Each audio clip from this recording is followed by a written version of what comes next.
오늘은 팔복 말씀을 이렇게 대화하도록 하겠습니다. 오늘 제가 말씀을 이렇게 묵상하면서요, 예수께서 무리를 보시고 산에 올라가 앉으시니 제자들이 나아온지라 그래요. 그래서 팔복의 말씀을 우리 예수님이 또 누구에게 가르쳐 주셨나 1절 말씀을 대하면서, 예수님이 무리를 이렇게 이제 보셨는데 산에 올라가서 이렇게 앉아 계시니까 제자들이 예수님 앞에 이렇게 나온 모습을 봅니다. 그래서 아무래도 가까이 앉아 있는 사람이 그 음성이 잘 들릴 것 같아요. 그래서 예수님의 제자들에게 예수님이 너희들이 심령에 가난함과 여러 가지 천국의 복을 너희들이 가져야 된다, 소유해야 된다, 이런 말씀을 또 이렇게 이제 알려주셨던 것 같아요. 우리가 세상 사람들도요, 이게 다 복을 받기 원해요. 그래서 제가 오늘 복을 생각하면, 예수 안 믿는 사람들이 오복을 얘기하잖아요, 오복. 그래서 제가, 오복, 그러면 수, 부, 어떤 이제 죽을 때 잘 죽는 거, 이렇게 치아 건강 이런 거 생각하잖아요. 이빨이 좋으면 오복 중에 하나다 그래요. 그래서 정확하게 이 오복이 뭔가 제가 이제 한번 찾아봤어요. 찾아봤더니요, 그 중국에서 이렇게 전해오는 오복은요, 이렇게 수, 목숨 오래 사는 거, 부, 재물, 강령, 편안함, 유호덕, 그래서 유호덕, 선행, 어떤 덕을 세우는 그런 삶, 그다음에 고정명이라 그래서요, 질병 없이 편안하게 일생을 맞추는 것을 오복이라고 이렇게 서양에서는, 중국에서는 이렇게 얘기를 했다고 그래요. 얘기를 하는데, 그러면은 이 치아가 건강하면 오복 중에 하나라 그랬는데, 그런 소리는 어디서 나온 건가, 그래서 제가 이렇게 찾아봤다는 거 아니겠어요? 여러분도 몰랐지요? 예. 이제 중국에서 내려오는 이 오복은 이제 수, 부, 강령, 유호덕, 고정명을 얘기하는데요. 우리가 얘기하는 그 치아, 이제 이가 튼튼하면, 이가 좋으면 건강한, 오복 중에 하나다 그랬는데, 그거는 우리나라 상인 계층, 그러니까 민간인들 속에서 전해오는 오복이라고 이제 그래요. 여기 초등학교 선생님이나 우리 눈높이 선생님 아시나 몰라요. 궁금합니다. 그래서 우리나라 그런 상인 계층에서 오복이 또 전해 내려왔는데 그 중에 치아가 이렇게 들어가는 거예요. 그래서 이제 첫 번째는 자손이 많으면 오복이라고 그랬고요. 두 번째는 치아가 건강하면 오복이라고 그랬고, 세 번째는 부부가 사이가 좋으면 오복이라고 그랬고요. 네 번째는 손님을 접대할 수 있는 그런 재산이 있으면 오복이라고 그랬고, 다섯 번째는 죽은 후에 명당 자리에 묻히면 오복이라고, 이제 우리나라 사람들은 이렇게 이제 5가지 복을 오복이다 그랬다는 거예요. 그래서 그렇구나 그러면서 제가 좀 정리를 해봤습니다.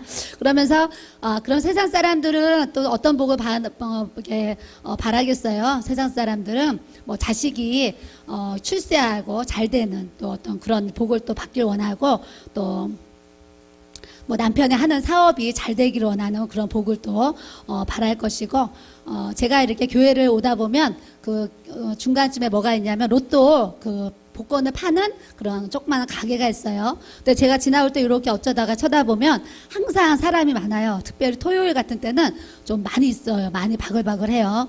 그래서 제가 아직도 저렇게 로또 복권을 사는 사람들이 참 많구나, 이런 생각을 이제 여러 번 했었는데, 또 로또에 이제 그 사람들이 로또를 샀는데 가격이 얼마인지는 저는 잘 모르지만 샀는데 이렇게 10만 원이든 100만 원이든 당첨이 되면 또 1등을 하고 이렇게 막 10억, 1억 타면 저 사람은 참 로또에 당첨된 것도 복 받았다, 아마 그렇게 표현할 수도 있을 것 같아요. 또 세상 사람들이 또 주식을 이렇게 투자해요. 많은 사람들이 주식을 투자하는데 우리 목사님 그런 얘기 하시잖아요. 90% 이상이 주식을 하면 망한다. 그래서 주식은 하면 안 된다, 이렇게 가르쳐 주시기도 했는데, 주식을 투자했는데 이제 주식을 잘 투자해가지고 또 대박이 나면 세상 사람들은 또 복 받았구나, 또 이런 얘기도 할 수 있을 것 같아요. 그래서 어떤 좋은 곳에 물질을 투자해서 그 투자가 잘 돼서 이제 부를 이룰 경우에 또 복을 받았다, 또 행운이 있다, 이렇게 표현할 수도 있을 것 같아요. 근데 우리 주님이 오늘 우리에게 주시는 말씀은 이 세상 사람들처럼 세상이 얘기하는 오복, 세상이 얘기하는 로또 당첨, 세상이 얘기하는 주식 투자, 어떤 그런 또 투기나 그런 목적을 가지고 살아가는 것을 복받았다 우리에게 가르쳐주지 아니하시고요. 첫 번째는 어떤 걸 가르쳐주셨냐면, 심령이 가난한 자는 복이 있나니 천국이 그들의 것이며, 이런 말씀을 우리에게 이렇게 알려주십니다. 따라하겠습니다. 심령이 가난하면 내 마음이 천국이다. 예, 그러니까 여러분들이 지금 자기 가슴에 손을 얹고 내 마음이 천국이야, 이제 이런 분들이 있어요. 이제 이런 분들은 정말 심령이 가난한 마음을 하나님이 허락하시고 내 안에 부어주셨으니까 마음이 참 천국이에요. 이렇게 고백을 해요. 근데 이제 가슴에 이제 10번이고 손을 올려봐도 나는 지옥이에요. 막 이렇게 이제 얘기하는 분이 있으면 아직은 이제 심령의 가난한 복을 누리지 못해서 또 내 마음이 지옥이에요. 뭐 지옥이 따로 없어요. 이렇게 막 사람들이 얘기하는 거 제가 보는데요. 사실 그런 얘기하면 제 마음이 사실은 좀 안타깝죠. 예, 지옥이 우리가 생각하는 지금 이곳에서 어떠한 고통이나 그런 고난이나 어려움이 지옥이에요. 이보다 더 지옥일 수는 없어요. 뭐 지옥이 따로 없어요. 그러잖아요. 근데 이 지옥은 여러분이 생각하는 그런 지옥의 고통보다 사실은 1000만 배, 1000배도 아니고 제가 볼 땐 1000만 배 이렇게 표현을 해야 될 정도로 어마어마한 그 영원한 영벌을 받는 정말 불덩이 속에 영원히 사는 그런 고통이에요. 그래서 우리가 내 마음이 지옥이에요. 지옥이 따로 없어요. 뭐 이보다 더 큰 지옥이 어디 있겠어요. 이런 얘기들은 절대 하지 마시고 여러분들이 받는 괴로움이 있거든. 예수님 오늘 팔복이 내 마음 가운데 부어지게 하셔서 항상 내 마음이 천국이에요. 하나님 앞에 고백하게 하시고 이렇게 사람들 앞에도 내 마음이 천국입니다. 이렇게 고백할 수 있는 그런 주의 은혜가 내 영 안에 부어지게 해달라고 주님 앞에 또 기도해야 될 줄로 믿습니다. 그래서 예수님이 우리에게 이렇게 팔복을 알려주신 것은 내가 이렇게 살아가니까 너희도 이렇게 살아라. 이렇게 예수님이 본을 보여주신 거예요. 본을. 그래서 요한복음 13장 15절에 이런 말씀이 있어요. 내가 너희에게 행한 것 같이 너희도 행하게 하려 하여 본을 보였노라. 이런 말씀이 있어요. 그렇기 때문에 우리 주님은 우리에게 선생이라고 하게 하셨고 또 주라 하게 하셨고 예수님이 제자들의 발을 씻겨주시면서 내가 이렇게 이런 믿음의 본, 행함의 본을 너희에게 보인 것 같이 너희도 서로 발을 씻겨주는 자가 되라. 이렇게 본을 보여주신 것처럼 예수님이 이 팔복의 말씀을 우리에게 알려주신 것도 이 말씀을 통해서 예수님처럼 너희도 이렇게 살기를 원한다는 그런 말씀의 의미를 뜻을 우리가 또 알기를 원합니다. 그래서 히브리서 5장 12절에 보면은요. 단단한 음식은 못 먹고 젖이나 먹어야 할 자가 많도다 그러셔요. 그래서 저희 목사님도 이제 성경 공부도 가르쳐 주시고 주일날 또 말씀을 전하시고 저도 이렇게 성도들한테 말씀을 이렇게 이제 전하는 삶을 사는데 우리가 좀 시간이 지나고 세월이 지날수록요 매일 그 젖먹이처럼 젖만 먹고 우유만 먹으려는 그런 어린 애기 그런 신앙을 좀 우리가 좀 이제는 떨쳐버리고 좀 단단한 음식을 좀 씹어 먹을 수 있는 그런 좀 이렇게 영적으로도 보면 좀 어른의 성인에 이르는 그런 단계에 이르는 믿음을 가지고 주님 앞에 좀 세워지기를 오늘 이 시간을 통해서 또 주님 앞에 우리가 기도하고 간구하기를 바랍니다. 그래서 늘 애기들은 그렇잖아요. 늘 사랑만 해달라고 그러잖아요. 늘 젖달라고 그러고 늘 기저귀 갈아달라고 그러고 늘 새 옷 입혀달라고 그러고 자기 원하는 장난감 물건만 이렇게 사달라고 그러고 그러니까 자기가 원하는 필요만 매일 달라고 하는 것이 그런 젖먹이 어린 그런 아이들의 수준이잖아요. 근데 우리가 이제는 좀 주님 앞에 달라고 하는 어떤 그런 신앙보다는 이제는 이만큼 5년, 10년, 15년, 20년 이 오랜 세월을 하나님 앞에 우리가 신앙생활을 해왔는데 이제는 좀 단단한 음식도 먹을 수 있는 좀 튼튼한 어떠한 일에도 시험에 들지 않고 어떠한 일에도 내 마음이 이렇게 낙오되지 않는 그런 영적인 단단한 그런 음식을 먹을 수 있는 그런 믿음의 권세, 말씀의 권세를 우리 모두가 또 소유해야 될 줄로 믿습니다. 제가 오늘 카톡에 이렇게 이제 글이 하나 이렇게 왔어요. 어떤 분들의 단톡인데 거기에 이제 글이 왔어요. 그래서 어떤 분이 글을 하나 보냈는데 제가 사실은 자그마한 감동이 되는 그런 글이었어요. 그 글이 어떤 내용이었냐면 어떤 사람이 어깨에다가 지게를 지고 가는 거예요. 양쪽에다가 물지게를 지고 가는데 항아리를 양쪽에다가 좌우로 항아리를 하나씩 올려놓고 어깨에다가 이제 지게를 지는데 이 지게로 뭐 하냐면 항아리에다 물을 길러가지고 물을 옮기는 일을 하는 거예요. 그래서 이분이 이제 물 나오는 곳에서 항아리에 물을 가득 채워서 지게를 지고 집으로 가는데 이쪽 항아리는 금이 안 갔기 때문에 물이 안 쏟아지고 이렇게 가득 잘 있는데 이쪽 항아리는 금이가 있어가지고 집에를 가면 물이 이렇게 반쯤 없어져 있다는 거예요. 없어져 있으니까 이쪽 금이 간 항아리가 주인에게 이렇게 얘기를 했대요. 주인님, 새 항아리로 바꾸면 물을 이렇게 흘리지 않고 가득 받아올 텐데 내가 금이 가 있어서 이렇게 물을 가득 받고 오지 못하니까 손실이 많으니까 나를 이렇게 버리시고 새 항아리를 사용하십시오. 그러면서 항아리가 얘기를 했다는 거예요. 그랬더니 주인이 그 금이 간 항아리에게 이렇게 얘기를 했다는 거예요. 너 우리가 걸어온 길을 좀 돌아봐라 그러더래요. 돌아봤더니요. 이 오른쪽 항아리가 있는 그 길가에는 항무지 같이 꽃도 뭐 열매도 나무도 아무것도 자라지 않았는데 이 물을 촉촉히 흘린 그곳에는 이렇게 풀이 나고 꽃이 나고 이렇게 나무들이 자라는 그런 모습을 이렇게 가르치면서 그 주인이 우리가 흘리는 그 물이 그 길가에 꽃들이 자라도록 이렇게 도움을 주지 않냐. 그러면서 너는 금이 가 있지만 너는 그렇게 생명을 살리는 일을 하고 있는 거란다. 그런 이제 이렇게 자그마한 글이었어요. 근데 제가 그거를 이렇게 대하면서 이렇게 제 안에 좀 이런 깨달음이 오더라고요. 맞아.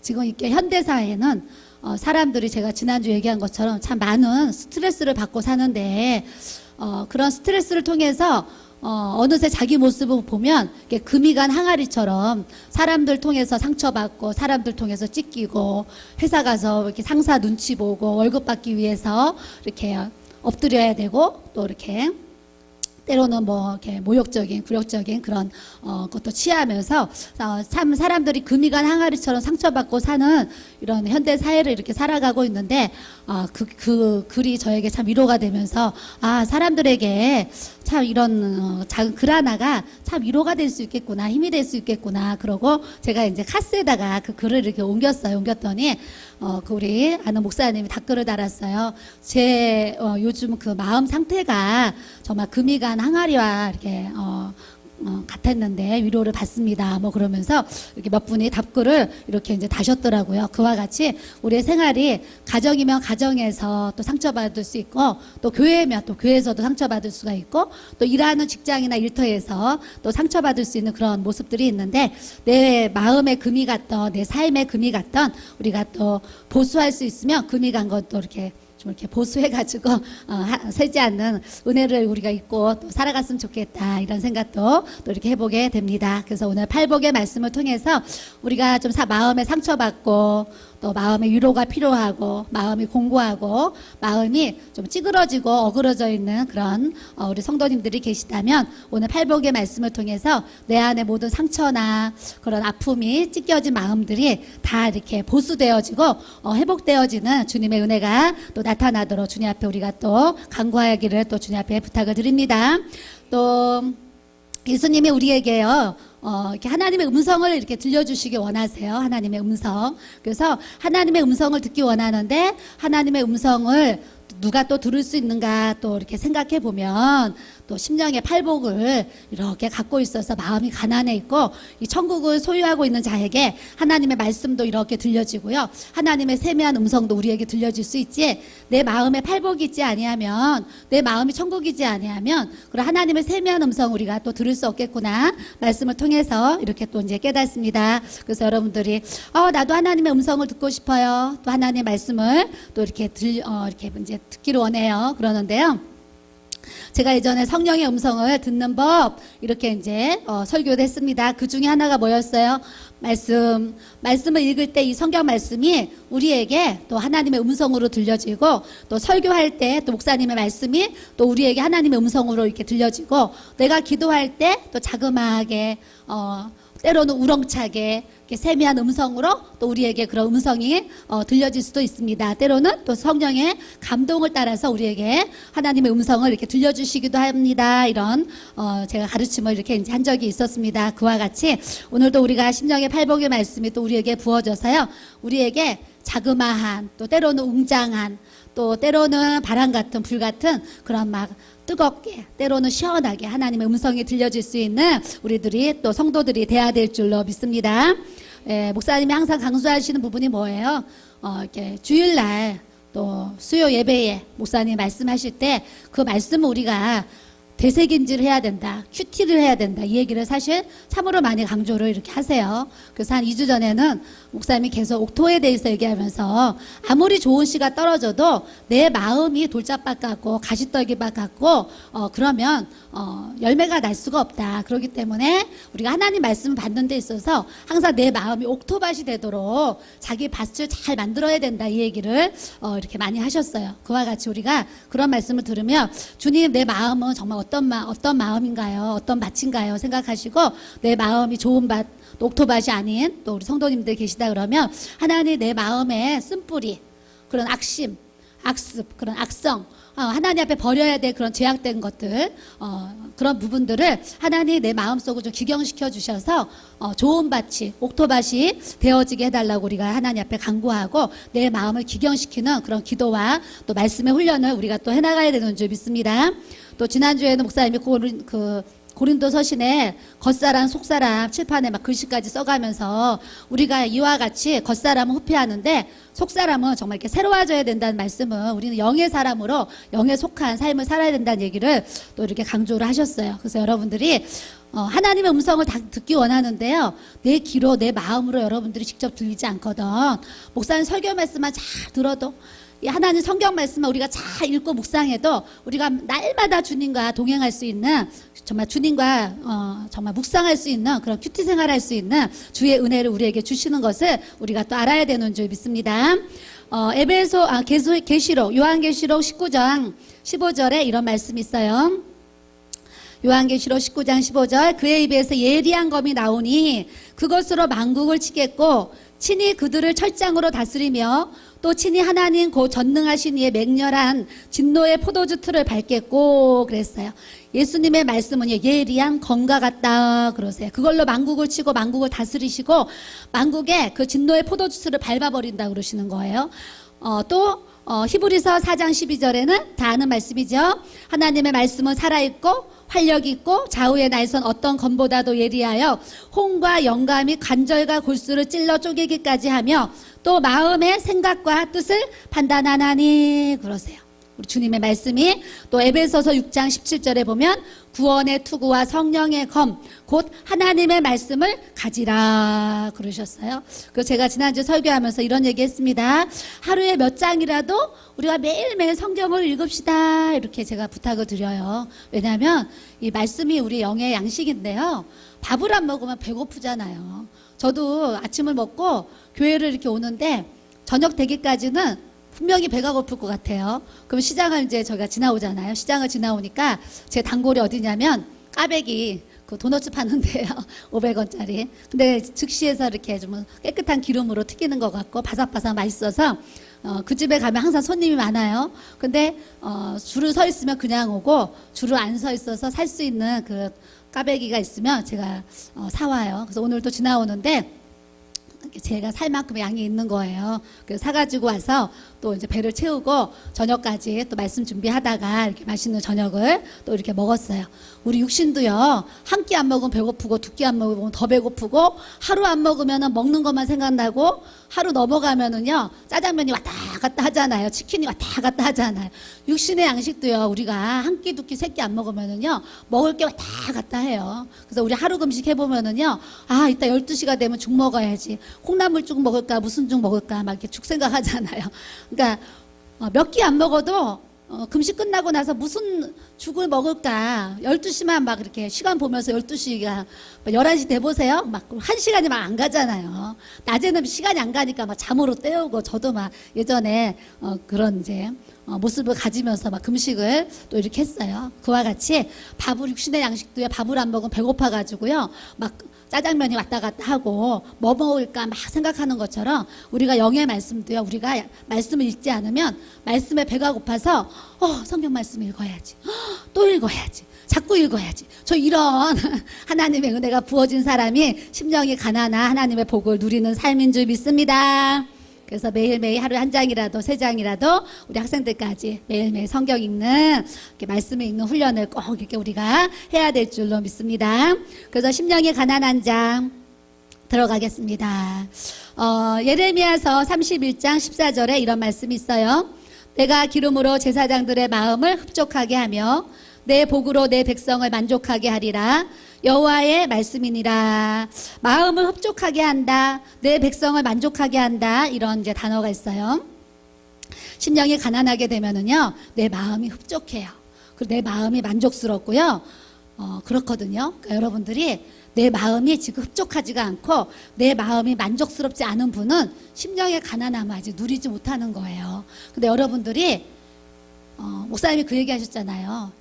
이렇게 행복은 소유에 있는 게 아니라 어떤 관계에 있다, 이 얘기를 요즘 하시는데요. 정말 물질이 많으면 흡족할 것 같고, 물질이 많으면 만족할 것 같고, 좋은 대학에 가면 흡족할 것 같고, 좋은 대학에 가면 만족할 것 같고, 또 좋은 남편 얻으면 흡족할 것 같고, 좋은 남편 얻으면 또 만족할 것 같은데, 실제로 내가 원하는 그것을 목표 달성을 하더라도 그 사람 안에 예수님이 주시는 이 참된 만족이 우리에게 부어지지 아니하면요, 좋은 대학을 들어가도, 좋은 남편을 만나도, 물질을 많이 가져도 내 안에 그런 흡족한 마음, 만족한 마음은 절대 우리 안에 있을 수가 없어요. 왜냐하면 목사님이 항상 우리의 마음은 영을 담는 그릇이다 그러시면서, 우리의 마음은 우주와 같다 그러시죠. 우주와 같기 때문에 아무리 많은 물질, 아무리 많은 부귀 영화 명예를 우리가 소유한다 할지라도, 옛날에 뭐 록펠러나 옛날에 갑부들이 얼마나 뭐 더 벌기 원하십니까? 뭐 기자들이 물어보면 조금만 더 벌기를 원합니다. 그랬다잖아요. 수조 뭐 어마어마한 돈을 갖고 있는 분도 얼마를 더 벌기 원합니까? 그러면 이만큼이면 됐습니다. 이렇게 얘기했던 기사는 제가 못 봤어요. 아무리 부자에게 물어봐도 조금만 더 벌고 싶습니다 고백했대요. 그러니까 이 세상의 재물로는, 또 이 세상의 명예나 어떤 부귀 영화로는 내 마음이 절대 흡족하고 만족할 수가 없어요. 그래서 심령에 가난한 하나님의 그런 은혜를 우리에게요, 정말 복을 주시면 없어도 그냥 행복하고, 없어도 웃음이 나오고, 없어도 흡족하고 만족하고 감사하는 그런 모습을 하나님이 우리에게 이렇게 주시는 줄 믿습니다. 그래서 가난의 그런 척도는, 기준은 다 다른 것 같아요. 저는요, 고등학교를 야간 다니고 막 그렇게 힘들게 살았을 때도 제가 막 가난하다, 막 이런 거 열등감이 제가 좀 없었어요. 없다 보니까 우리 친구들이 저에게 이런 얘기를 여러 번 했어요. 은진아, 너는 좀 이렇게 부잣집, 잘 사는 집 딸 같아 그래요, 저한테. 그러면서 너를 보면은 잘 사는 집 딸 같아 그래요. 한 번은 고등학교 친구들이 저희 지하실 그 단칸방을 찾아왔어요. 방학 때 저를 만난다고 찾아와서 오라 그랬더니, 그 친구들이 우리 그 단칸방, 빛 하나 안 들어가는 그 껌껌한 방 지금은 반지하잖아요. 그때 지하였어요. 더 깊어요. 그런 방이에요. 우리 친구들이 찾아왔는데 다 뭐예요? 사실 그때 막 충격을 받는 거예요. 야, 너가 낮에 직장 다니면서 이렇게 학교는 다니지만 나는 너가 이렇게 어렵게 사는지 정말 몰랐다.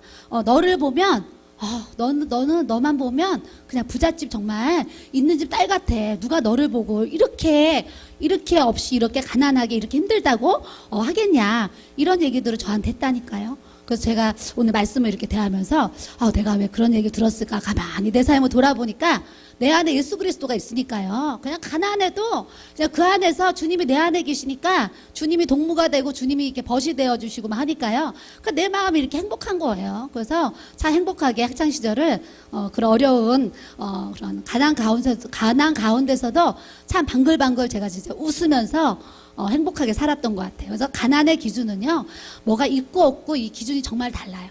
단칸방에 살아도 내가 가난하지 않은 마음이 있으면 내가 부유하게 사는 것이고, 예전에 제가 이런 얘기 했잖아요. 목동에 사시는 권사님이 예전에 저한테 이런 얘기를 하시는 거예요. 제가 그 집에 신방을 갔더니 뭐 그 집 시세를 제가 그때 물어보진 않았지만 제가 그냥 이렇게 짐작했을 때 한 40평 되는 그 목동의 아파트가 제가 생각했을 때 한 8억에서 10억은 가겠다. 저 혼자 이제 생각을 했어요. 한 8억에서 10억은 가겠다. 이런 생각을 했어요. 하고서 이제 이렇게 이제 교회 생활 하는데 어느 날 그 권사님이 저한테 이런 얘기를 하셨어요. 사모님, 저는요, 영세민이에요. 영세민 그러는 거예요. 그래서 내가 권사님이 왜 영세민이에요? 내가 그랬어요. 사모님, 목동에 살아봐요. 목동에서 나 같은 사람은 영세민이라니까요. 명함도 못 내밀어요. 뭐 얼굴도 못 내밀어요. 막 이러는 거예요. 그래서 제가 속으로 세상에 그 집 팔아가지고 하곡동에 오면 빌라를 10채를 살 건데 어떻게 그렇게 이제 내가 생각하는 그 기준에는 부자인데 이제 자기를 영세민이라고 하나 그러면서 제가 속으로 참 말이 중요한데 하나님이 그렇게 그렇게 이제 큰 집을 주시고 그 비싼 집을 주셨는데도 어떻게 영세민이라고 그러나 목동에서 나같이 가난한 사람 없다 그런 얘기를 하셨단 말이죠. 그러니까 내가 10억짜리 아파트를 살아도요 내가 영세민같이 가난하다고 생각하면 내가 가난한 거예요. 가난한데 이 하곡동에서요 3천만 원짜리 방 한 칸 두 칸을 얻어서 내가 산다 할지라도요 내 마음이 이렇게 부유하면은요 그래 길에 노숙자들도 얼마나 많고 그래 100만 원에 월세 사는 사람들도 얼마나 많대는데 내가 이렇게 3천만 원 전세에 살 수 있는 거 하나님의 큰 은혜지 이러면서 감사하면서 산다니까요. 그러니까 우리가 심령의 가난함이 부어지면은요 내 삶의 환경이요 많고 적음을 떠나서 그냥 그 환경에 주신 은혜를 생각하면서 하나님 감사해요, 하나님 만족해요, 하나님 흡족해요 이런 고백을 할 수 있도록 우리 주님 은혜를 주시는 줄 믿습니다. 그래서 세상 기준으로 가난과 그런 이렇게 부와 그 가난을 나누지 마시고 내 마음에 하나님의 나라가 임하면 내게 현재 주신 내게 소유에 있어서 내가 천국을 누릴 수 있는 그런 역사를 우리 주님이 주시는 줄 믿습니다. 예, 시편 116편 7편의 7절에 보면은요 내 영혼아 내 평안함으로 돌아갈지어다 여호와께서 너를 후대하심이로다 그래요. 여기서 평안함으로 돌아갈지어다. 오늘 예배를 통해서 우리의 심령이 다 예수 그리스도의 이름으로 평안함으로 돌아가야 될 줄로 믿습니다. 예, 주님이 주시는 이 평안, 주님이 주시는 평강은요 뭐가 있어서 평안하고 없어서 안 평안하고 그게 아니라 그랬어요. 하나님과 나와의 관계가 형통하면은요 그 사람은 평안한 이 평강의 복을 받은 것을 우리가 말씀을 통해서 이렇게 알아야 되는 줄 믿습니다. 사람들이요 많이 걱정을 해요. 이렇게 막 걱정하죠. 애등 20등 하면은 10등 해야 되는데 10등 해봐요. 5등 해야 되는데 5등 해봐요. 1, 2등 해야 되는데 걱정이 다 있다니까요. 그러니까 여러분들도 다 걱정이 있어요. 꼴등하는 사람은 중간만 하면 소원이죠. 중간 해봐요. 10등 안에 5등 안에 들기 원하는 거. 저도 예전에 우리 아들 키울 때 그 과정을 다 겪었어요. 그러니까 세상에 주는 이 육신의 정욕은 늘 걱정과 근심을 갖고 살아갈 수밖에 없는 모습을 이렇게 가져요. 그래서 이제 걱정이 많은 사람한테 어떤 사람이 이렇게 이제 질문을 좀 해보래요. 자기에게 내가 지금 아픈가 안 아픈가 여러분 한번 생각해 보세요. 내가 지금 아픈가 안 아픈가. 그럼 아프면은 안 아프면 걱정하지 말라는 거예요. 그 아픈 사람은 또 두 가지를 물어보라는 거예요. 내가 아픈 이 질병이 낫는 병인가 안 낫는 병인가 또 물어보래요. 그래서 낫는 병이면 걱정하지 말래요. 날 거니까. 근데 또 안 낫는 병이면 또 물어보라는 거예요. 안 낫는 병이면 죽을 병인가 살 병인가 물어보라는 거예요. 죽을 병인가 살 병인가. 그래서 여러분들이 살 병이면 걱정하지 말라는 거예요. 살고 있으니까. 근데 죽을 병이면 또 걱정이 되잖아요. 근데 죽을 병인 사람은 걱정을 또 하는 거예요. 두 가지를.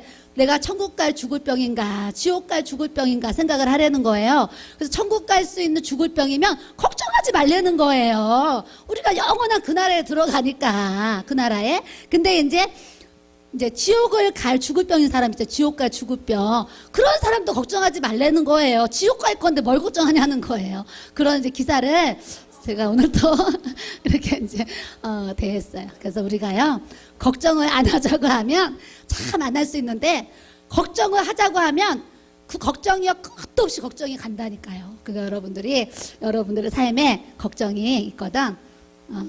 내가 이 걱정이 살 걱정인가 죽을 걱정인가 생각하시고 좀 오늘 아까 제가 얘기했던 것처럼 좀 이렇게 돌아보시면서 우리는 언제 어느 시에 이제 죽어야 되는데 죽어도 천국 가면 되잖아요. 그러니까 예수 믿고 구원을 받았던 이 땅에서 이 모래알 같이 많은 사람들 중에 나 하나가 정말 하나 딱 먼저 선택이 돼가지고 이 뽑힘을 받았다는 거는요 어마어마한 축복이라니까요.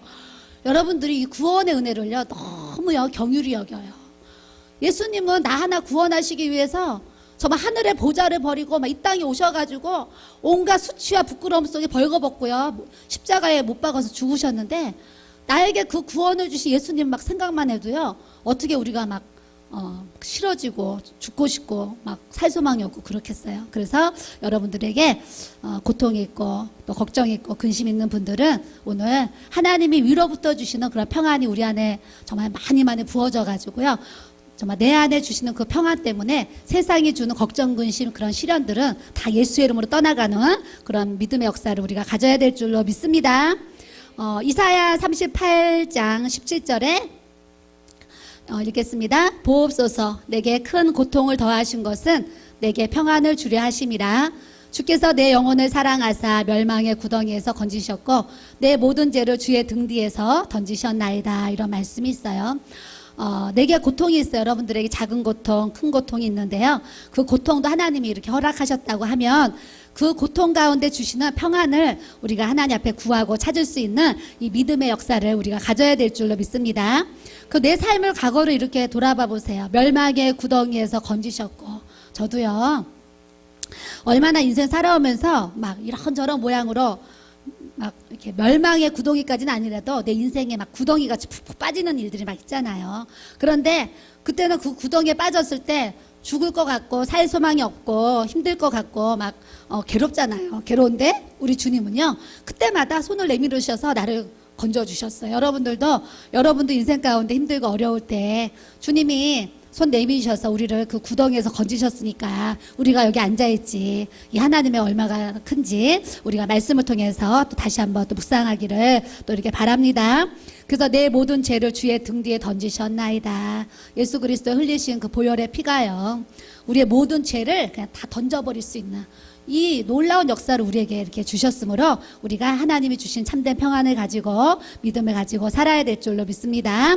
시편 7편 12절에 사람이 회개하지 아니하면 그가 그의 칼을 가시며 그의 활을 이미 당기어 예비하셨도다 그러셨어요. 따라하겠습니다. 회개해야 합니다. 우리가 매일매일 죄가 있어요. 내 안에 내가 깨달는 죄가 있고요. 나는 깨달지 못하는데 하나님이 나에게 죄로 보시는 그런 부분들이 분명히 있어요. 그래서 때로는 미워하고, 때로는 용서가 안 되고, 때로는 원망하고, 불평하고, 시기하고, 질투하고, 그냥 보는 것으로, 듣는 것으로 막 이렇게 죄를 짓잖아요. 짓는데 사람이 회개하지 아니하면 그가 그의 칼을 가신다 그러시는 거예요. 그렇기 때문에 우리는 매일매일 내 삶에 회개가 부어져 가지고요. 알고 지은 죄, 모르고 지은 죄, 무의식 가운데 지은 죄, 모든 죄를 하나님 앞에 이렇게 회개할 수 있는 그 회개의 영을 우리가 가져야 될 줄로 믿습니다. 시편 51편 17절에 보면 하나님께서 구하시는 제사는 상한 심령이라. 하나님이여 상하고 통회하는 마음을 주께서 멸시하지 아니하시리다. 이런 말씀이 있어요. 그래서 하나님이 우리에게 상한 심령을 구하세요. 잘나고 똑똑하고 교만하고요, 그냥 나 잘났다 하는 사람 주님은 찾는다고 그런 말씀이 어디에도 없어요. 주님은 상한 심령을 하나님 앞에 상하고 통회하는 마음, 회개하는 마음을 갖는 그런 영혼을 하나님이 그런 제사를, 그런 예배를 주님이 받으신다 그러셨어요. 그래서 오늘도 우리가 하나님 앞에 나왔는데 하나님 내 안에 교만함이 있습니까? 예수님 그 교만함 용서해 주세요. 하나님 내 안에 불순종하는 거역하는 마음이 있습니까? 예수님 그 거역하는 영을 용서해 주세요. 예수님 내 안에 용서하지 못하는 더러운 그런 미워하는 마음들이 있습니까? 예수님 내가 사랑하게 해주세요. 이렇게 회개는 죄를 돌이키는 게 회개예요. 그래서 금방 이제 이거 훔쳤는데 하나님 나 이거 훔쳐서 잘못했어요. 한 번만 용서해 주세요 해놓고 돌아서서 또 훔치고 또 훔치면 그건 하나님 앞에 진정한 회개가 아니라는 거예요. 그와 같이 우리들이 하나님 앞에 회개한 그 부분에 있어서는 그 회개한 그 죄를 다시 저지르지 않도록 정말 피 흘리기까지 싸우라고 하신 것처럼 우리가 하나님 앞에 어떤 걸 회개했어요. 회개했으면 그 회개한 그 죄를 정말 다시는 이렇게 짓지 않도록 우리가 몸부림을 치면서 정말 싸워서 이기고 나가는 그런 모습을 우리가 또 가져야 될 줄로 믿습니다. 이사야 57장 15절의 말씀이에요. 이런 말씀 있어요. 지극히 존귀하며 영원히 거하시며 거룩하다 이름하는 이가 이와 같이 말씀하시되 내가 높고 거룩한 곳에 있으며 또한 통회하고 마음이 겸손한 자와 함께 있나니 이는 겸손한 자의 영을 소생시키며 통회하는 자의 마음을 소생시키려 함이라. 이런 말씀이 있어요. 하나님은 거룩하신 분이에요. 거룩하신 분이기 때문에 거룩한 자와 상대하기를 하나님은 이렇게 원하세요. 그러면 내가 어떻게 해서 거룩해질 수가 있겠어요? 그래서 하나님 앞에 통회하라는 거예요.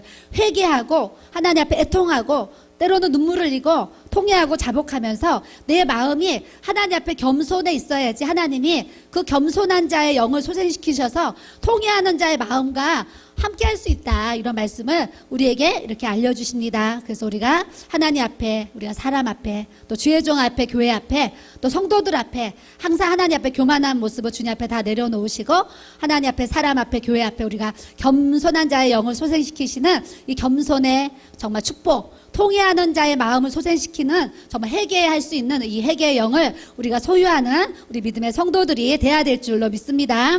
누가복음 12장 19절에서 21절 말씀에 이런 말씀이 있어요. 또 내가 내 영혼에게 이르되 영혼아 여러 해 쓸 물건을 많이 쌓아두었으니 평안히 쉬고 먹고 마시고 즐거워하자 하리라 하되 하나님은 이르시되 어리석은 자여 오늘 밤에 내 영혼을 도로 찾으리니 그러면 내 준비한 것이 누구의 것이 되겠느냐 하셨으니 자기를 위하여 재물을 쌓아두고 하나님께 대하여 부여하지 못한 자가 이와 같으니라 그러셨어요. 그러니까 물질 만능, 그러니까 물질만 가지면 모든 걸 다 할 수 있어 하면서 돈만 생각하고 돈만 쌓아두고 돈만 의식하면서 살아가는 사람은 하나님께 대하여 부여하지 못한 자다 그러셨어요. 오늘 이 밤에 여러분들이 열심히 부부가 힘을 합쳐서 빌라 하나 사놨어요. 근데 오늘은 자다가 우리가 빌라 하나 이제 평생 20년은 이제 아끼고 모아서 빌라를 하나 샀어요. 근데 오늘 밤에 부부가 다 우리가 이제 하나님 앞에 이제 부름을 받았어요. 그러면 그 빌라가 그 영혼 그 부부와 무슨 상관이 있겠어요? 이와 같이 재물이라는 것이 정말 그렇다는 것을 말씀을 통해서 우리에게 또 알려주시는 거예요. 그래서 우리가 항상 재물을 내가 갖고 있는 그 물질 때문에 재물 때문에 하나님의 이 믿음의 부여를 잃어버리는 그런 어리석은 자가 되지 말라는 경고의 말씀을 또 우리에게 이렇게 말씀을 통해서 깨닫게 하시고 또 알려주시는 것을 우리가 또 알아야 되는 줄 믿습니다.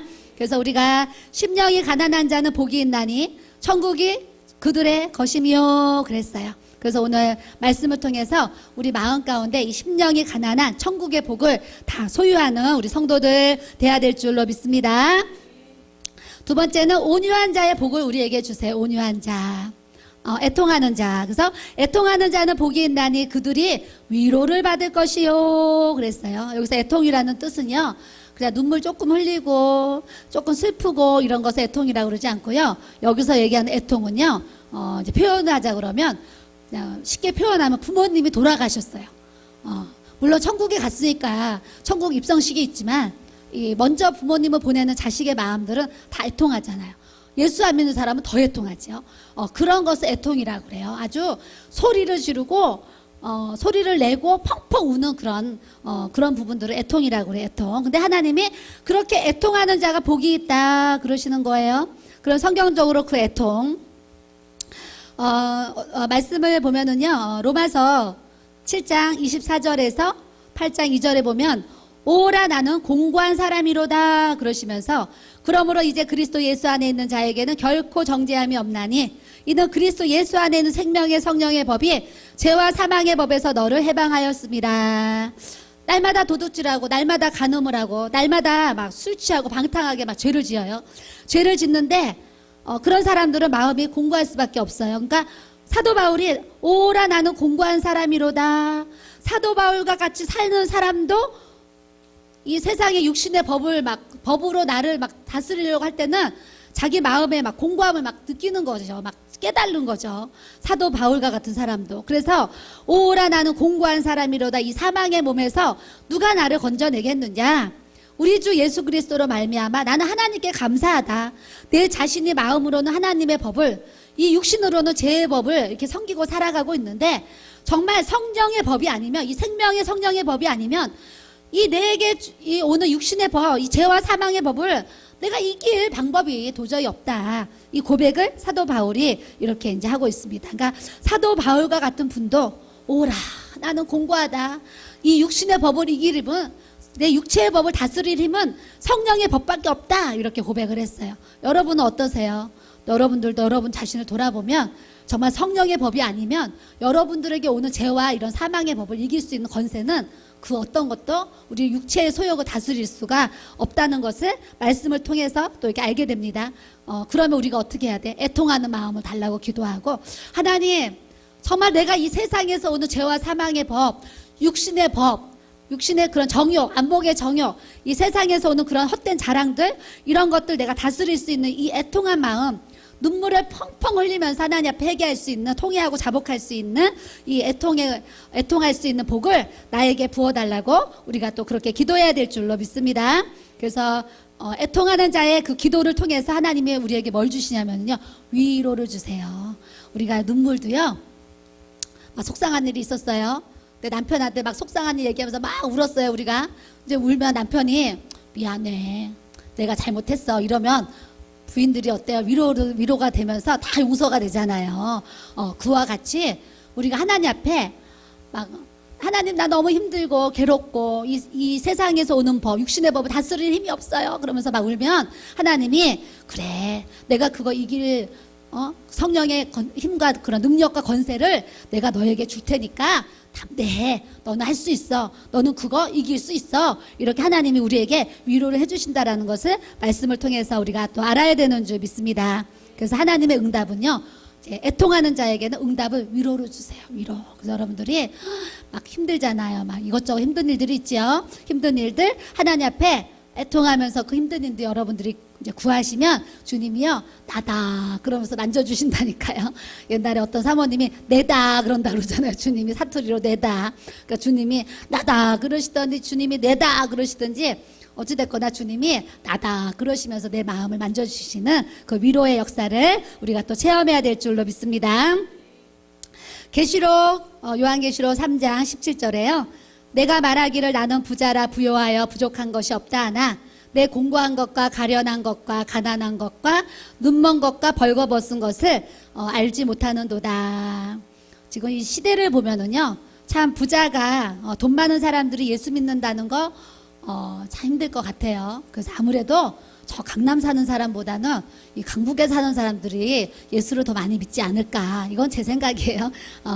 왜냐하면 나라적으로도요, 아프리카 막 브라질 막 그 가난하고 힘든 나라들이 지금 예수님을 어마어마하게 많이 믿고 있잖아요. 그러니까 가난한 나라에 더 복음이 잘 들어가고 더 많은 그런 전파가 일어나는 것처럼 우리나라도 부자보다는 가난한 자에게 더 예수 그리스도의 복음이 잘 들어가지 않을까, 이런 생각을 또 이렇게 이제 해보게 됩니다. 근데 주님이 뭐라 그러셨냐면, 내가 너의 공고한 거, 너의 가련한 것을 너희들이 좀 자기 자신을 봐라, 이 말이에요. 그래서 여러분들이 나는 지금 내가 공고한가, 내가 가련한가, 내가 가난한가, 눈멀었나, 벌거벗었나, 이런 하나님 앞에 부끄러운 수치가 이렇게 나에게 있나, 이런 말씀을 통해서 우리가 자기를 이렇게 돌아보면서 하나님이 나에게 말씀하셨을 때 내가 영적으로요 빈궁하다는 거, 이거는 여기서 가난은 또 그런 가난과 달라가지고요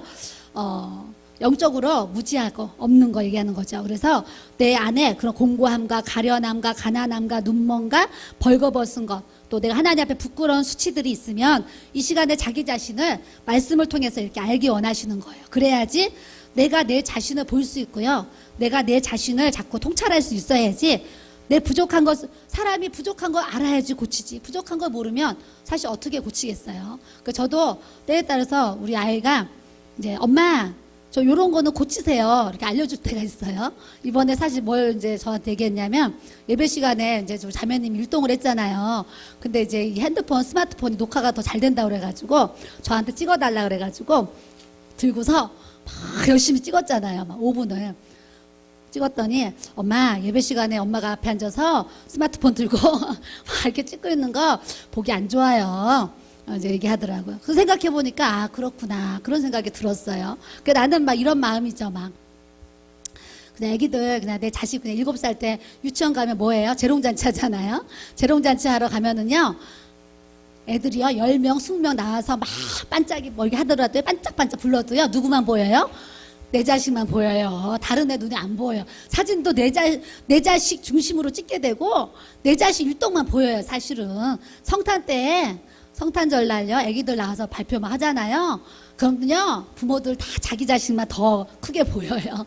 나도요, 우리 교회 성도가 비록 36이지만 앞에 나와서 율동을 하면 정말 어린아기가 그 교회 그냥 어린아이가 이렇게 하는 것처럼 너무 사랑스럽고 예쁜 거예요. 그래서 저거 찍어가지고 막 카스에다 올려서 많은 사람 보여줘야지 막 이런 그런 마음이 막 오는 거예요. 그래서 열심으로 이제 했는데 또 생각해 보니까 예배 시간에 사모가 맨 앞에 앉아가지고 막 이렇게 찍고 이런 것도 그럴 수 있겠다 이제 이런 생각을 하면서 이제 녹화하는 분한테 그런 부분을 맡겨야 되겠다 이런 생각을 저 자신도 이렇게 해요. 그러니까 저도 저의 부족한 거를 누군가가 얘기하니까 내가 이런 부분은 고쳐야 되겠다 이렇게 생각하잖아요. 가끔 또 예전에는 우리 은혜사님이 사모님 요거는 좀 요렇게 좀 이렇게 사모님 좀 이렇게 하세요 이렇게 얘기할 때가 있어요. 그래서 진짜로 얘기해 주니까 알지요. 얘기해 주지 않으면 내가 못하는 것도 사실은 많이 있어요. 그렇기 때문에 우리가 누군가가 또 나를 위해서 겉면도 해주고 또 내가 내 자신을 볼 때 깨달아진 어떤 그런 부분들이 있거든. 하나님 앞에 우리가 애통하고 하나님 앞에 기도하고 구하면 또 하나님이 응답은 뭐로 주신다 그러셨어요? 지금 위로, 우리에게 위로해 주시는 그런 응답의 역사가 나타나게 하실 줄 믿습니다.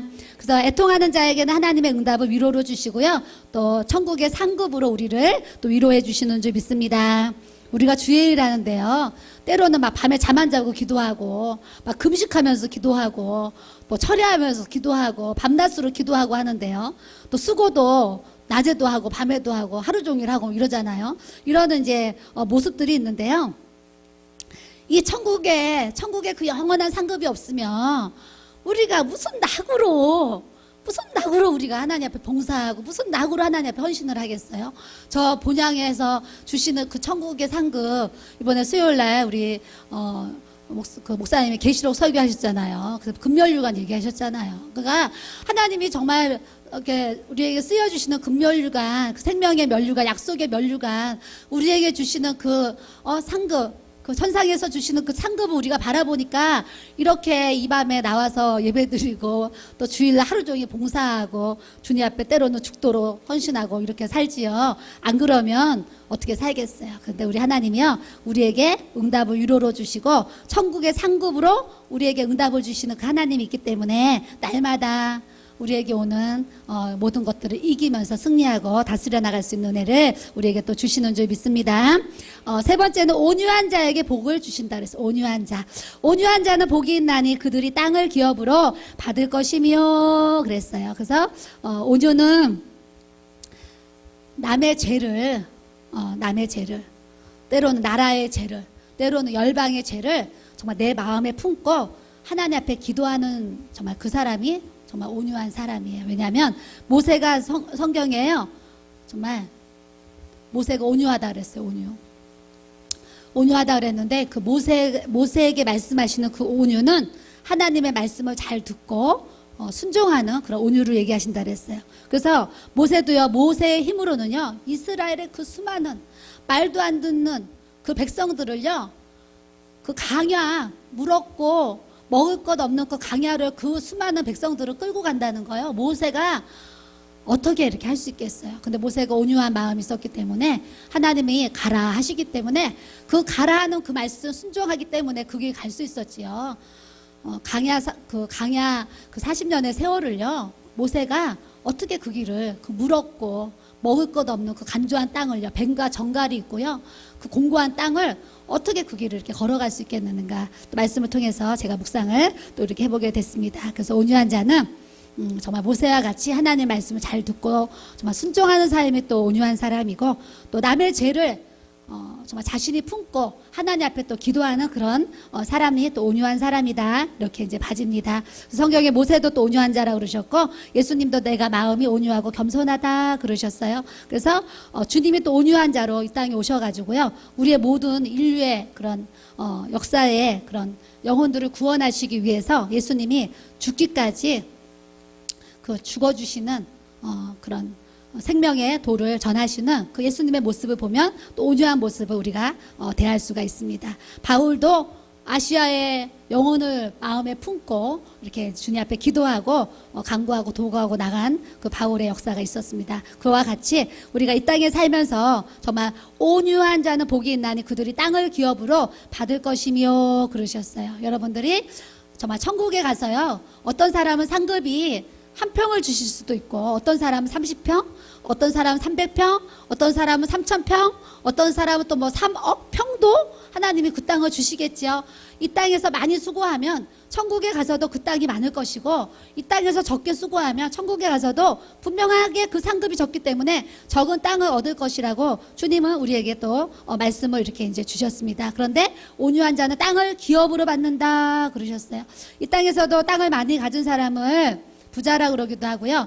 땅을 많이 가진 사람들을 이렇게 부러워하잖아요. 그런데 천국에 가면 이 땅은요, 잠시 몇십 년 부러워하다가 그냥 가면 되는데, 저 천국에 가면 막 우리 집사님들은 막 갔더니 1,000평짜리 막 집이 있는데 막 내 집은 막 이렇게 적으면 얼마나 부럽겠어요. 제가 막 내 집은 10평인데 막 우리 한나 집사님은 기도 많이 했다고 막 하나님이 3,000평 주시면 내가 얼마나 부럽겠어요. 근데 이 땅에서 부러운 거는 몇십 년인데 저 천국에서 부러운 건 영원하다니까요. 그래서 우리가 계시록의 말씀을 수요일날 주신 것처럼 우리가요, 영원한 저 천국의 상급을 바라보면서 하나님 앞에 시험이 있어도 시험을 이기고, 또 어려워도 그 어려움을 이기고, 또 고통과 괴로움이 와도 잘 참고 이기고, 그래서 승리해서 하나님 나라에서 주시는 그 땅 어마어마하게 받을 수 있는 그런 축복을 우리 교회 성도들이 또 이렇게 가져야 될 줄로 믿습니다.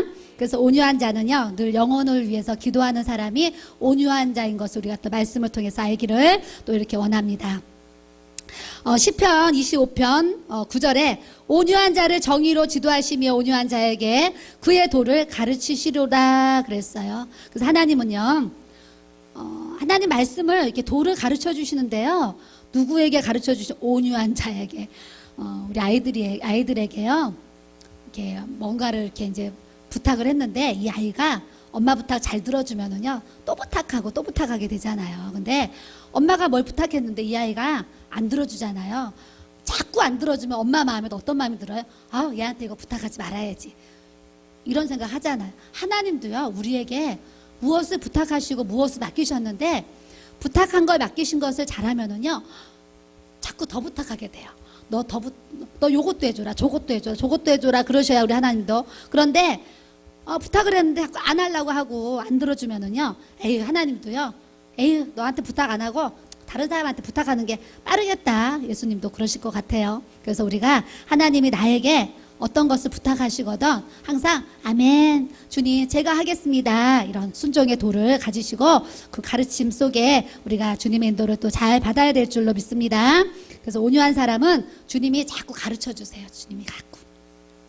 두 번째는 시편 76편 9절에 곧 하나님이 땅의 모든 온유한 자를 구원하시려고 심판하러 일어나신 때로다 셀라, 이런 말씀이 있어요. 땅의 모든 온유한 자, 하나님의 말씀을 잘 듣고 순종하고 진리 가운데 인도함을 받고자 하는 그런 자들을 하나님은 구원하시기 원하세요. 골로새서 3장 12절 그러므로 너희는 하나님이 택하시고 거룩하고 사랑받는 자처럼 긍휼과 자비와 겸손과 온유와 오래 참음을 못 잊고 그랬어요. 그래서 여기서 또 온유라는 단어가 이렇게 나옵니다. 그래서 하나님은요, 거룩하신 분이세요. 그래서 하나님은 사실은 우리를 사랑하기 원하셔서 우리가 저 사람이 사랑스러워야지 이렇게 사랑이 되잖아요.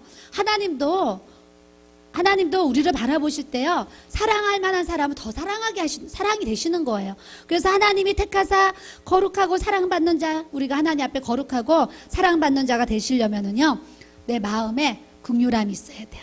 불쌍한 자를 보면 불쌍히 여기는 마음, 사랑하는 마음, 또 겸손한 마음, 온유한 마음, 그런 오래 참음을 우리가 옷 입는 것이 성경에 보면 또 온유에 대한 말씀 우리에게 또 이렇게 주십니다. 갈라디아서 4장 19절에요. 어떤 사람이 또 온유한가? 나의 자녀들아 너희 속에 그리스도의 형상을 이루기까지 다시 너희를 위하여 해산하는 수고를 하노니, 그래요. 주의 일을 하는데요, 엄마가 배가 아파서 아기를 낳아요. 사실은 수술을 해도 한 2주를 무지 아프다 그러잖아요. 그러니까 뭐 수술을 했던 자연분만을 했던 이 해산하는 수고는 엄청난 고통이에요. 그래서 첫애 날 때 다 뭐라고 그래요? 둘째 절대 안 낳아야지 그러잖아요. 근데 이제 한 1년, 2년 지나면은 그 고통을 잊어버리잖아요. 많이. 잊어버리니까 아, 동생 낳아줘야지. 그리고 둘째 낳아요. 저도 첫애 낳았을 때 빨리 낳았음에도 불구하고 그 몇 시간이 얼마나 배가 아파요. 그러니까 이제 다시 애 낳지 말아야지 그랬는데 시간이 지날수록 동생을 또 낳아야지 이런 생각이 들어요. 네, 사도 바울도 해산하는 수고를 하노니 복음을 전하는데요. 생명을 낳는 영혼을 살리는 일을 하는데요.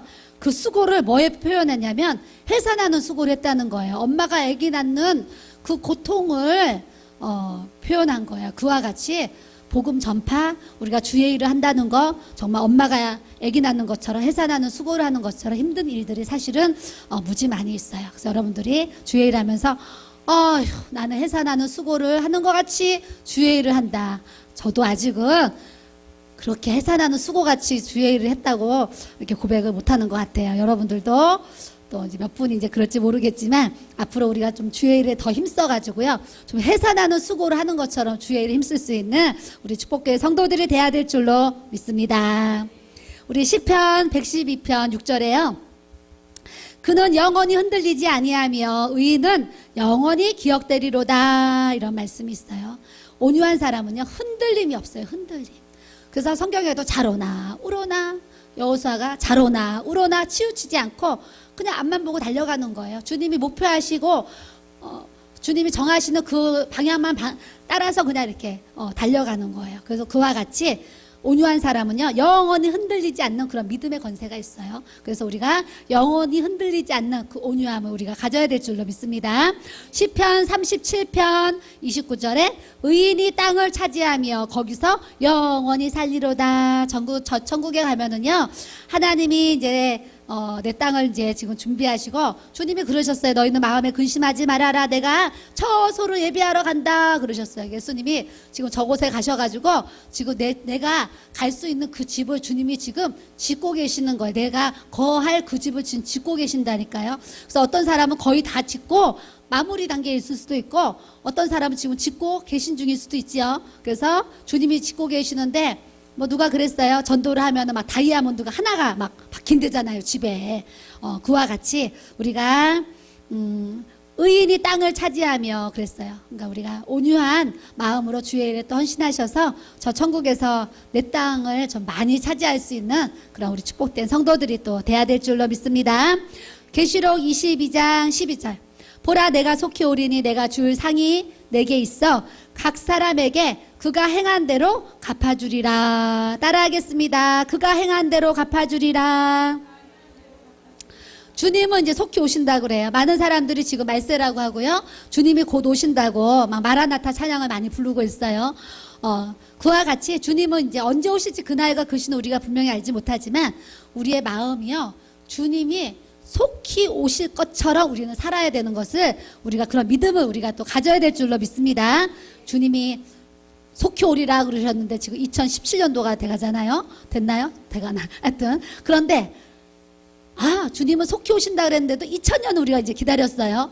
그러면 앞으로도 또 2000년이 될지 3000년이 될지 몰라 이러면서 그런 느슨한 마음 우리가 가지면 안 된다는 거예요. 내가 속히 온다는 것은 주님이 속히 오실 것처럼 내가 그런 바쁜 마음, 주님 앞에 좀 그런 간절한 마음, 사모하는 마음을 가지고 우리가 살아야 되는데 내가 줄 상이 내게 있어. 그러니까 주님 앞에 갔는데 받을 상이 하나도 없으면 그 앞에 가면 얼마나 부끄럽겠어요. 받을 상이 없으면.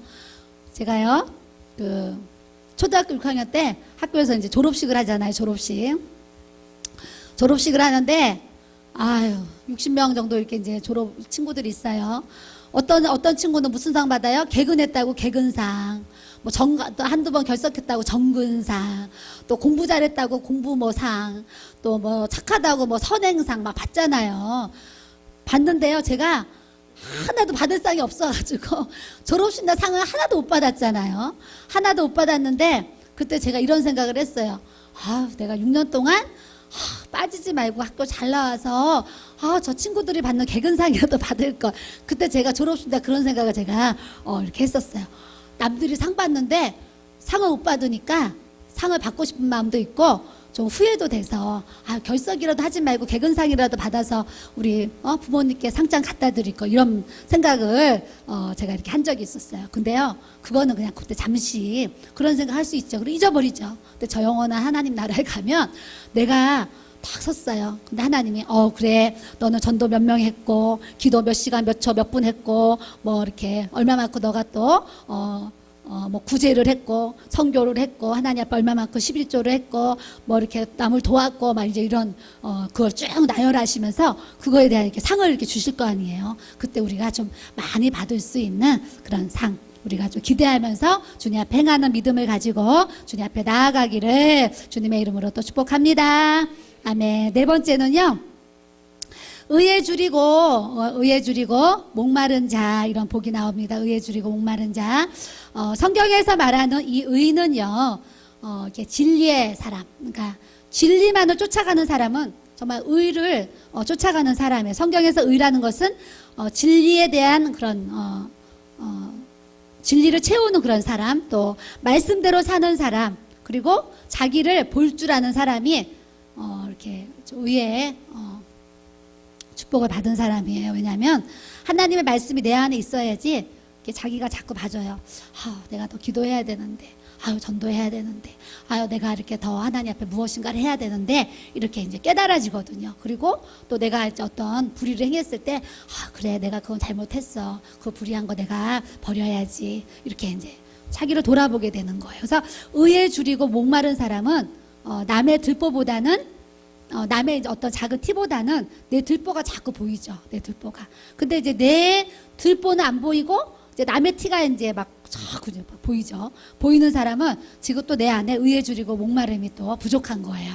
저도 오늘 말씀을 이렇게 이제 대하면서 그래, 내가 의에 줄이고 참 목마른 마음이 내가 참 부족하구나 이런 생각을 하면서 그래, 내가 남의 정말 이렇게 남의 허물을 보지 말고 내 들보를 내가 자꾸 봐야지 이런 깨달음을 또 이렇게 가졌습니다. 여러분들도 의에 줄이고 목마른 자가 되셔서 우리가 하나님의 성품으로 우리 한 사람 한 사람이 빚어지는 그런 모습 우리가 가져야 될 줄로 믿습니다. 요한복음 4장 14절 말씀 대하겠습니다. 내가 주는 물을 마시는 자는 영원히 목마르지 아니하리니 내가 주는 물은 그 속에서 영생하도록 솟아나는 샘물이 되리라 그러셨어요. 우리가 매일매일 말씀을 마셔야 돼요. 말씀을 취해야 돼요. 우리가 말씀과 성령을 취하지 않고 마시지 아니하면 늘 목마를 수밖에 없다니까요. 그래서 제가 2주 전에 우리가 기도하는데 하나님이 내 앞에 물병을 보여주시는 거예요. 물병을 보여주시면서 사람들이 목이 말라요. 그러면 그 물병에 물을 마시면 되거든요. 물병에 물이 옆에 있는데도 그 물을 안 마시고요. 아이고 목말라, 아이고 목말라, 아이고 목타, 아이고 목타 그런다니까요. 근데 우리가 성경적으로 말하는 이 물이 뭐예요? 말씀이고 성령이잖아요. 그러니까 여러분들이 나 목말라요, 나 갈급해요 이런 소리 하지 마시고 내가 영적으로 목이 마르고 내가 갈급하면 자꾸 영적인 하나님 말씀을 여러분들이 자꾸 취하셔야 돼요. 자꾸 기도하시면서 성령을 여러분들이 구하셔야 돼요. 그래서 내 안에 말씀과 성령이 채워져야지 그런 영적인 목마름이 없어지는 거예요. 그래서 하나님 앞에 우리가 영생하도록 솟아나는 이 샘물 말씀과 성령으로 우리가 채워지는 은혜를 우리가 가져야 될 줄로 믿습니다.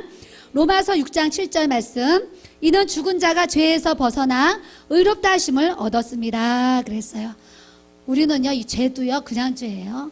정말 배설물과 같은, 그보다 더한 죄잖아요 사실 우리 죄가. 그래서 제가 저번에 그 기도했다 그랬잖아요. 우리 선영 집사님이 밤에 와서 어느 날 기도를 하는데 그냥 이렇게 통역이 되는 거예요, 잠깐. 그래서 선영 집사가 무슨 기도를 하나 제가 통역을 잠깐 했는데요. 선영 집사가 이렇게 기도를 하다니까요.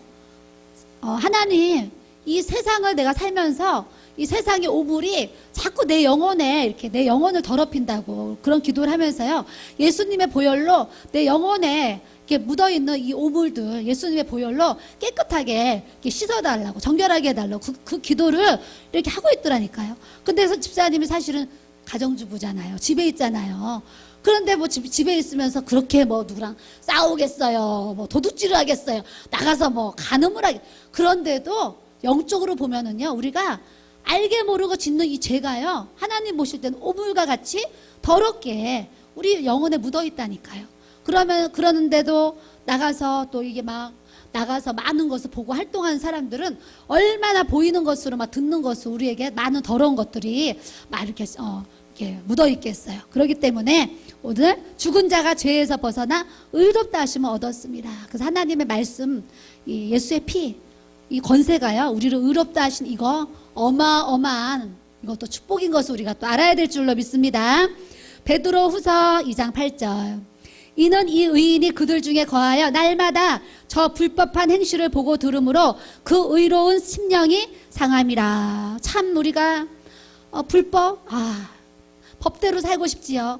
바른 행실을 가지고 살고 싶지요. 그런데 날마다 저 불법한 행실을 보고 들으므로 그 의로운 심령이, 우리는요 이렇게 사람들을 상대하고 자꾸 세상 속에 거하면서 나는 이렇게 살고 싶지 않은데 죄를 짓고 있는 이런 모습이 사실 굉장히 많이 있어요. 그런데 그 의로운 심령이 상함이라. 내 마음이 이렇게 상해 있잖아요. 어떤 상함들 때문에. 그렇기 때문에 십자가 흘리신 그 보혈의 피로 우리의 영혼에 자꾸 예수의 피를 부어야지 우리의 이 상한 심령들이 고쳐지고 회복되어지는 역사를 경험하는 줄 믿습니다. 로마서 3장 10절. 기록된 바 의인은 없나니 하나도 없으며. 그래서요 우리가 다 죄인이라니까요. 다 죄인인데 하나님이 우리를 의롭다 칭해 주셔서 우리가 이렇게 의롭게 또 살아가고 있습니다. 그래서 이 죄인된 나를 의로 여겨주시는 거 얼마나 큰 은혜, 얼마나 큰 은혜. 이것도 우리가 날마다 감사하며 살기 원하고요.